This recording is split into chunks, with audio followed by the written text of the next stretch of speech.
الحمدللہ آج 2 اگست 2020 کی قرآن کلاس نمبر 39 کی اسٹوڈیو ریکارڈنگ ہونے جا رہی ہے۔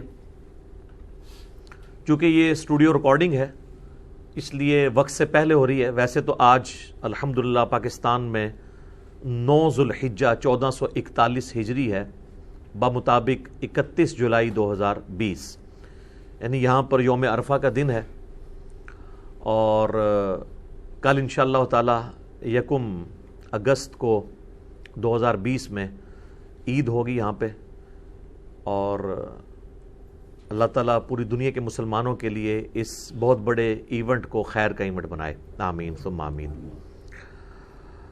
تو اب چونکہ یہ بالکل آج مصروفیت کا دن تھا، اس لیے ہم نے آج صرف قرآن کلاس رکھی ہوئی ہے، جو ہماری علمی و تحقیقی مجلس نمبر 126 ہے، وہ انشاءاللہ تعالی اگلی اسٹوڈیو ریکارڈنگ میں ریکارڈ ہوگی، جو 11 اگست 2020 کی قرآن کلاس نمبر 40 پلس 126 نمبر مجلس انشاءاللہ اسی دن ریکارڈ کی جائے گی انشاءاللہ تعالی۔ تو اس لیے آپ دیکھ رہے ہیں مونچھیں بھی بڑی ہوئی ہیں، کیونکہ یہ سنت بھی ہے، اور اکثر لوگ پوچھتے بھی رہتے ہیں۔ ہمارا کلپ بھی ہم نے اس لیے پہلے اپلوڈ کر دیا تھا، صحیح مسلم میں حدیث ہے کہ نبی صلی اللہ علیہ وآلہ وسلم نے فرمایا کہ جس کا قربانی کا ارادہ ہو تو وہ 1 ذوالحجہ کا چاند نظر آنے سے لے کر قربانی کے قربان ہونے تک اپنے جسم سے، اپنی کھال سے کوئی چیز ریموو نہیں کرے گا، نہ تو ناخن کاٹ سکتا ہے اور نہ ہی بالوں کو کاٹ سکتا ہے یا چھوٹا کر سکتا ہے، حتیٰ کہ اس کی جانور قربان کر لیا جائے۔ اور سنن نسائی کے اندر ایک اور حدیث ہے اسی کو سپورٹو، جو المستدرک للحاکم کے اندر بھی موجود ہے، کہ نبی صلی اللہ علیہ وآلہ وسلم نے فرمایا کہ جس شخص کے پاس قربانی کی استطاعت نہ ہو، کیونکہ ایک صحابی آئے تھے، انہوں نے کہا یا رسول اللہ میرے پاس تو ایک ہی دودھ دینے والی بکری ہے، تو اگر آپ اجازت دیں تو میں قربان کر دوں۔ آپ دیکھیں ان کا سورس آف انکم ہی وہی تھا، اور قربانی کا لیول دیکھیں تو حضور نے کہا نہیں، اس کو نہ قربان کرو، قربانی والے دن باقی لوگ قربانی کر رہے ہوں گے، تم اپنے غیر ضروری بالوں کو اور ناخنوں کو کاٹ لینا، تو اللہ تعالیٰ تمہیں ایک مکمل قربانی کا ثواب دے دے گا۔ تو یہ یعنی جس نے قربانی کرنی ہے اس کے لیے بھی سنت ہے، نہ کرنے والے کے لیے بھی سنت ہے، الحمدللہ۔ اب آ جائیں میرے بھائیو، سورۃ البقرہ کی آیت نمبر 260 سے آج آنورڈ سٹارٹ کریں گے۔ پچھلی دفعہ ہماری جو 38 نمبر کلاس تھی اس میں ہم نے 2 واقعات ڈسکس کیے تھے تاریخ سے ریلیٹڈ، اور تیسرا واقعہ جو ہے وہ چونکہ ٹائم ختم ہو گیا تھا ہم ڈسکس نہیں کر سکے تھے۔ آج اسی واقعے سے آغاز ہوگا، بڑا ایکسٹرا آرڈنری واقعہ ہے سورۃ البقرہ کی آیت نمبر 260 سے۔ اعوذ باللہ من الشیطان الرجیم، بسم اللہ الرحمن الرحیم۔ وَإِذْ قَالَ إِبْرَاهِيمُ رَبِّ أَرِنِي كَيْفَ تُحْيِي الْمَوْتَى، اور یاد کرو وہ وقت جب ابراہیم نے اپنے رب سے عرض کی کہ اے میرے رب مجھے دکھا کہ تو کیسے مردوں کو زندہ کرے گا۔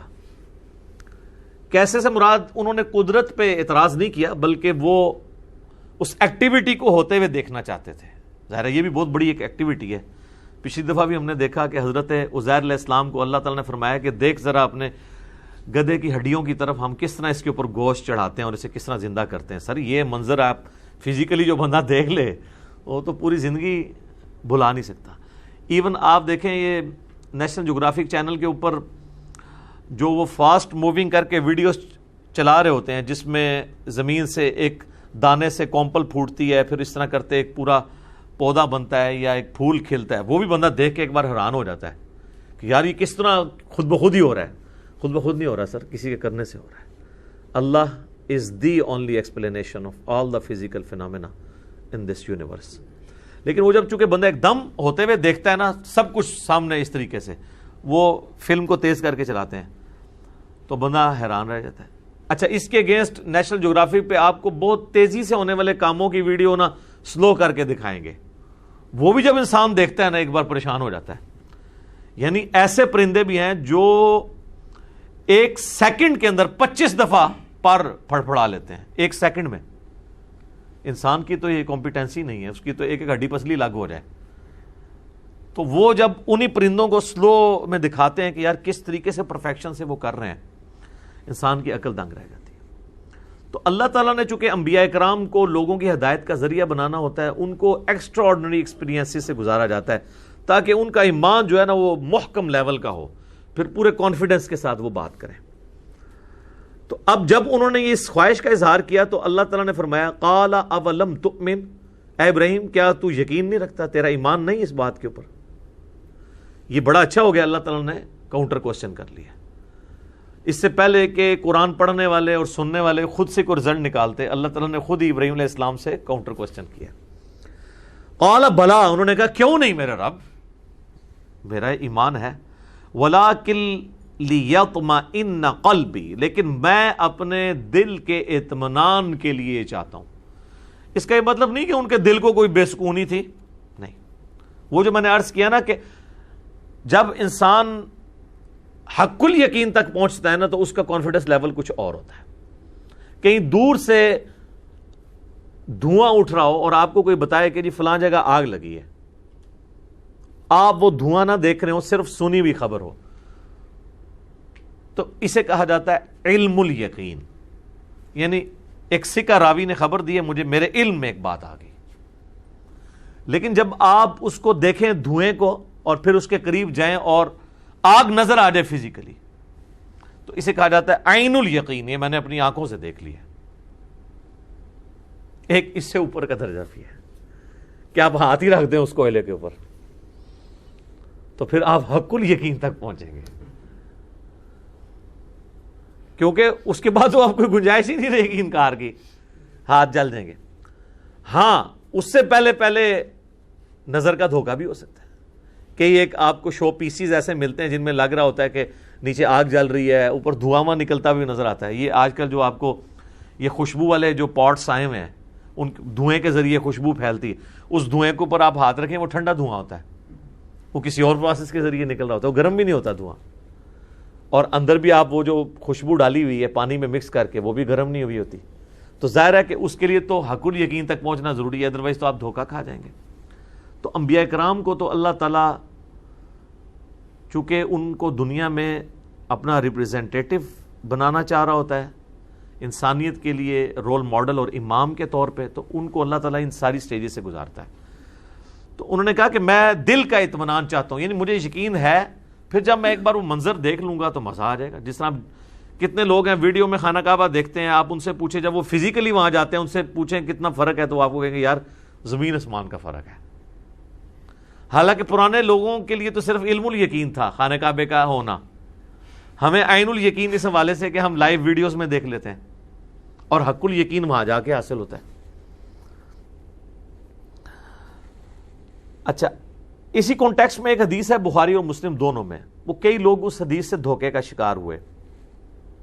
اس کا ایک حصہ تو میں نے آلریڈی بریف کر دیا تھا کہ نبی صلی اللہ علیہ وآلہ وسلم نے فرمایا کہ اگر میں یوسف کی جگہ ہوتا تو جو بادشاہ کی طرف سے قاصد بلانے والا آیا تھا میں اس کی بات مان لیتا۔ اور حضرت یوسف کی اللہ تعالیٰ نے تعریف کی کہ کیا کمال یوسف ہے کہ 10 سال آلموسٹ بغیر کسی ریزن کے جیل میں کاٹنے پڑے ہیں، اور جب وقت کا بادشاہ کہہ رہا ہے کہ میں آپ کو آزاد کر رہا ہوں تو وہ کہہ رہے ہیں نہیں، جب تک مجھ سے الزام دور نہیں ہوگا نا میں جیل سے نہیں نکلوں گا۔ تو نبی علیہ السلام نے فرمایا، عاجزی کا اظہار کیا کہ میں یوسف کی جگہ ہوتا تو قاصد کی بات مان لیتا، کیونکہ بے قصور جو ڈالا ہوا تھا میں جیل کی زندگی سے نکلنے کو پریفر کرتا۔ لیکن کمال یوسف علیہ السلام ہے، ان کا کیا صبر ہے کہ وہ کہہ رہے نہیں پہلے الزام دور کرو پھر نکلوں گا، آزادی کا پروانہ آیا ہوا بھی ریجیکٹ کر دیا۔ تو یہ نبی علیہ السلام نے حضرت یوسف کی تعریف کی۔ تو یہ میرا یوٹیوب پہ کلپ بھی ہے یوسف علیہ السلام سے متعلق نبی علیہ السلام کا تبصرہ۔ اسی حدیث میں آتا ہے کہ نبی صلی اللہ علیہ وآلہ وسلم نے فرمایا کہ ہم ابراہیم سے زیادہ حقدار ہیں شک کرنے کے۔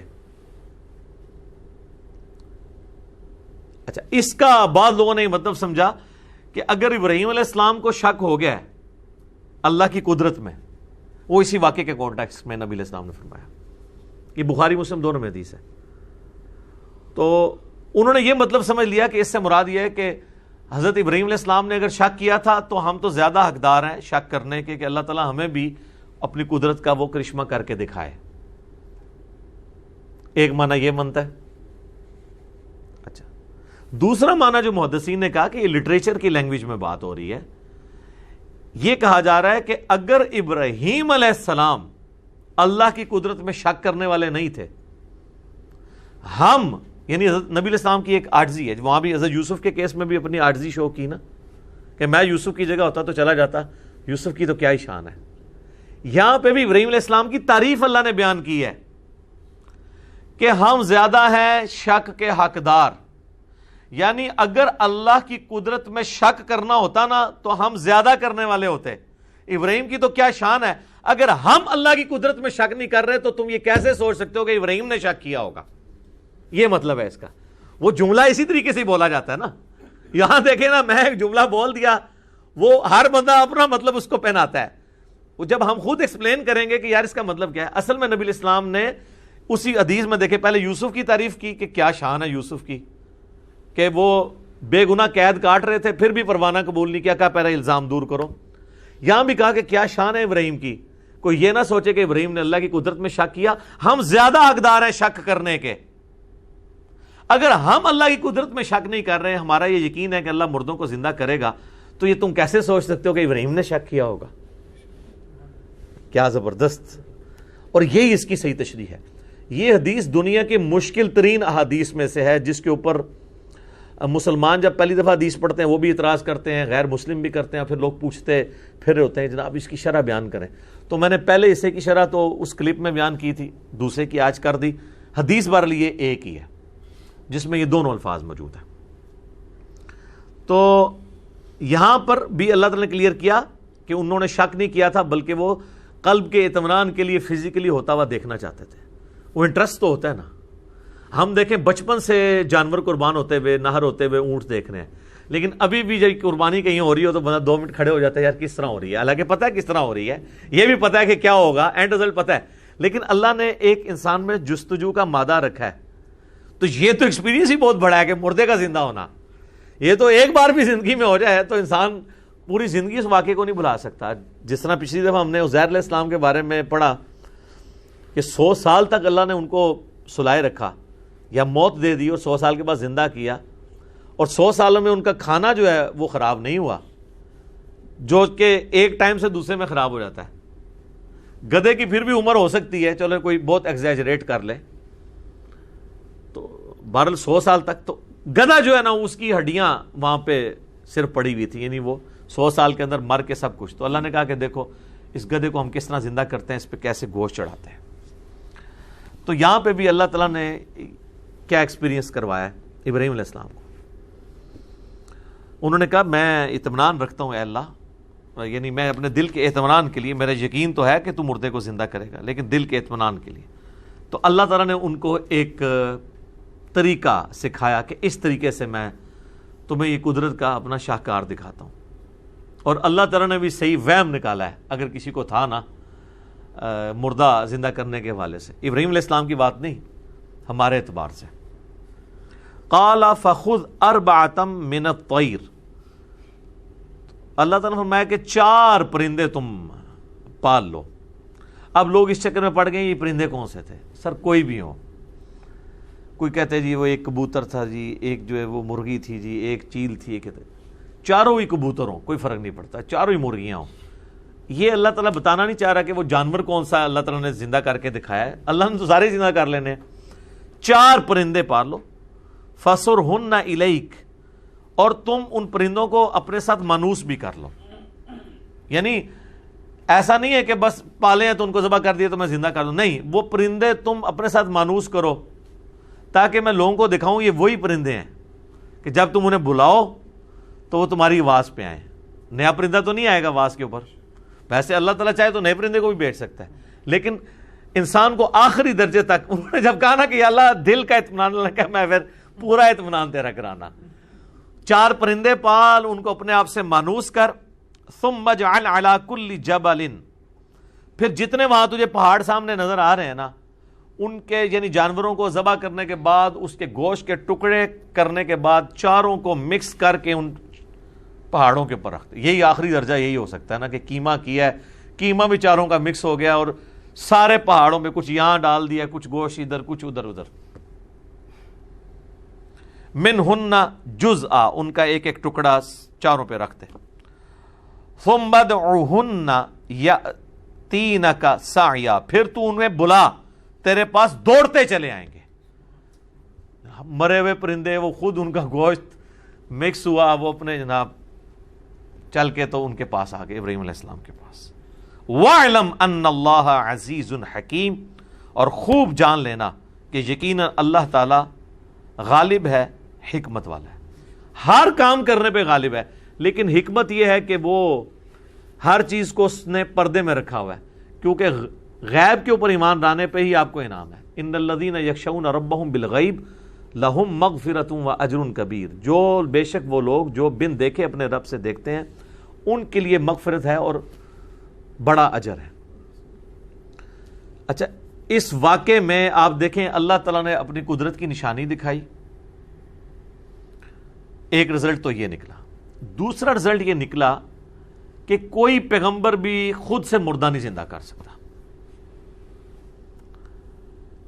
یعنی اگر یہ حضرت ابراہیم خود کر سک رہے ہوتے تو اللہ تعالیٰ سے ریکویسٹ کرتے، ایک خود ذبح کرتے ان کو زندہ کر لیتے، جیسے شیخ عبدالقادر جیلانی نے کیتا ہے، ہاں میں چوبہ تے نال مارنا ہے۔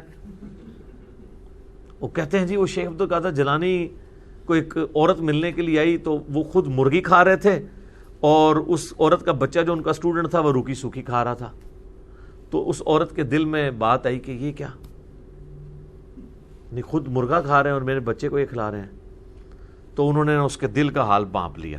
کہانی تے کہانی کہتے ہیں جب انہوں نے مرغی کھا لی نا تو جتنی ہڈیاں وہاں پڑی ہوئی تھی نا اس کے اوپر انہوں نے ہاتھ پھیرا اور کہا اللہ کے اذن سے زندہ ہو جا۔ یہ جو شریف لوگ ہیں وہ یہ کہتے ہیں قم باذن اللہ، جو بدماش قسم کے بزرگوں کے ماننے والے وہ کہتے ہیں انہوں نے کیا قم باذنی، میرے حکم تو زندہ ہو جا۔ ہاں تو مرغا جو ہے نا وہ زندہ ہو کے تو وہ کٹ کٹ کٹانگ کرتا ہوا وہاں سے بھاگ گیا۔ انہوں نے کیا کہ جدو تیرا منڈا اس لیول تے پہنچے گا نا وہ بھی ککڑ کھا لے، یعنی جب تیرا بیٹا بھی اس بزرگی پہ پہنچ جائے گا نا اب وہ بھی پھر مرغا کھا لے۔ تو جان کی مان پاؤں تو عرض کروں کہ ہمارے نبی علیہ السلام تو پوری زندگی روکھی سوکھی کھاتے رہے، ٹھیک ہے، اور آپ ان بزرگوں کے بارے میں کلیم کرتے ہیں کہ یہ نبی کے طریقے پہ تھے، تو نبی علیہ السلام کا یہ طریقہ تھا، اس طریقے سے وہ ایجوکیٹ کیا کرتے تھے لوگوں کو۔ ویسے نبی علیہ السلام سے مرغی کھانا بھی ثابت ہے، بخاری مسلم میں حدیث ہے، لیکن شاید وہ ایک دفعہ ہی مرغی کھائی ہوگی آپ نے، آپ کی زندگی تو بڑی یعنی فقر کے اندر گزر رہی تھی۔ دوسرا، حضرت ابراہیم کو تو یہ معجزہ نہیں ملا ہوا تھا، عیسیٰ علیہ السلام کو بھی ملا ایز اے اسپیشل، لیکن اس میں بھی ساتھ آیا بِإِذْنِ اللہ، بِإِذْنِ اللہ کے ساتھ مردے کو زندہ کرنے کا معجزہ، یا اسے کرامت کہہ لیں، یہ روئے عرض پہ صرف ایک ہی شخص کے لیے ہے، وہ عیسیٰ ابن مریم ہے، حضرت ابراہیم کو بھی نہیں ملا۔ جب ابراہیم علیہ السلام کو نہیں ملا تو شیخ عبدالقادر جیلانی کو کہاں سے ملا ہوگا؟ ہمارے نبی علیہ السلام کے بارے میں بھی کوئی ایسا معجزہ رپورٹ نہیں ہوا۔ ایک کہانی سی وہ پیش کرتے ہیں، وہ جابر بن عبداللہ نے دعوت کی تو وہ کہتے ہیں وہاں پہ وہ بکری انہوں نے بچہ ذبح کیا تو وہ ان کے بیٹے دیکھ رہے تھے تو ایک بیٹے نے دوسرے کو ذبح کر دیا تو نبی علیہ السلام نے ان کو زندہ کر لیا۔ بالکل کہانی ہے، قرآن تو بالکل اس کی مخالفت کرتا ہے۔ سورہ انبیاء پڑھ کے دیکھ لیں، سورۃ الانعام پڑھ کے دیکھ لیں، سورہ بنی اسرائیل۔ کافروں کا اعتراض یہی تھا کہ یہ جو معجزے ہمیں اگلے پیغمبروں کے بارے میں بتاتا ہے وہ اس کو کیوں نہیں دیے گئے، تو اللہ نے فرمایا اس نبی کا معجزہ قرآن ہے۔ تو بڑا اچھا موقع تھا، اللہ کہتا کہ دیکھو نا کئی بار تو مردہ زندہ کیا ہے انہوں نے۔ تو میرا یوٹیوب پہ ایک کلپ بھی ہے، کیا ممتاز قادری مرنے کے بعد دوبارہ زندہ ہو گیا تھا، اس میں نے بتایا یار یہ کیا آپ کہانیاں کروا رہے ہیں، جھوٹ بول رہے ہیں۔ تو رزلٹ ان واقعات سے یہ نکل رہے ہیں، یہ وہ سارے رزلٹ ہیں جو آبویس ہیں، لیکن آپ حیران ہوں گے کہ جو بزرگ بابوں کے ماننے والے ہیں ان کے دماغ اس طرح کے واقعات سے کدھر اور ہی چلے جاتے ہیں۔ عبد المصطفیٰ اعظمی صاحب احمد صاحب بریلوی صاحب کے خلیفہ ہیں اور چند شائستہ بریلوی علماء میں سے ہیں، سینئر بزرگوں میں سے۔ ان کی کتابیں کافی مقبول ہیں بریلوی بزرگوں کے اندر، جس طرح یہ نعیم الدین مراد آبادی ہیں، مفتی احمد یار خان نعیمی ہیں، اس طرح بڑے بڑے بزرگوں میں وہ آتے ہیں۔ انہوں نے ایک کتاب لکھی ہے عجائب القرآن اور غرائب القرآن، یعنی قرآن میں جو عجیب واقعات ہیں، حیران کن واقعات نا، تو وہ سارے انہوں نے جمع کیے ہیں، اور یہ واقعہ بھی اس میں جمع کیا ہے۔ اب ہے تو بڑی نیکی ہے کہ چلو کوئی صرف قرآن کے واقعات پڑھنا چاہتا ہے، جس طرح آپ بھی دیکھ رہے ہیں کچھ عرصے سے ہمارے بھی واقعات آ رہے ہیں، ہاروت ماروت کا واقعہ آیا ہے، یونس علیہ السلام کا واقعہ آیا ہے، اور پچھلی دفعہ ہم نے قارون کے واقعے کو ڈسکس کیا، بلعام بن باورا کے بارے میں، بلعام بن باورا بھی اسے کہتے ہیں، بلعام بن باورا بھی کہتے ہیں. تو انہوں نے بھی یہ لکھا، بہت اچھی بات ہے. لیکن جو میں نے رزلٹ نکالے ہیں، جو نکلتے ہیں، یہ نہیں انہوں نے نکالے. انہوں نے سے رزلٹ یہ نکالا کہ اس سے پتہ چلا کہ مردے بھی سنتے ہیں. وہ دیکھیں وہ پرندے سارے مردہ تھے اور انہوں نے حضرت ابراہیم کی آواز سنی اور آگے. اس سے یہ ثابت ہوا کہ جب ہم اولیاء کے مزارات پہ جاتے ہیں، اگر پرندے اتنی دور سے سن سکتے ہیں تو اولیاء اللہ نہیں سن سکتے. اے دیکھ لو سامو تھوڑا دماغ گیا ہے، میرے دسنے تو پہلے کسی کا دماغ اس پاس گیا ہے کہ بھی اس واقعے جو رزلٹ نکلتا ہے. لیکن جب کسی کا گیر ہی الٹا لگا ہوا ہو اور یہ واقعے میں بیٹھتا ہی کہیں نہیں پہ، اللہ نے مردے کے سننے کا ثبوت نہیں اس میں دیا تھا، بلکہ بتایا تھا کہ مردوں کو اللہ کیسے زندہ کرے گا. اور اگر مردے اس طرح ہی سن لے ہوتے تو ابراہیم علیہ السلام خود سنوا لیتے نا ان کو. ابراہیم علیہ السلام کو تو چھوڑ دے، سورہ فاطر میں اللہ نے ہمارے نبی علیہ السلام کے بارے میں فرمایا، اے نبی تم مردوں کو نہیں سنا سکتے، اللہ جسے چاہتا ہے سنا دیتا ہے. مردے کو تو کوئی بھی نہیں سنا سکتا جب تک کہ اللہ تعالیٰ نہ چاہے. ٹھیک ہے، تو اس واقعے کا دور دور تک کوئی لینا دینا نہیں تھا. تو وہ آج میں بائی چانس مجھے ذہن میں آ گیا کہ اس واقعے سے لوگ یہ بھی رزلٹ نکال لیتے ہیں. تو اللہ تعالیٰ سے دعا کرنی چاہیے کہ اللہ تعالیٰ انسان کو حق کے راستے کے اوپر استقامت نصیب فرمائے اور حق کو حق کر کے دکھائے اور باطل کو باطل کر کے دکھائے. ورنہ لوگ فی طغیانہم یعمہون، اپنی سرکشی میں سرگرداں رہتے ہیں، وہ اسی کو ہی ہدایت سمجھ رہے ہوتے ہیں.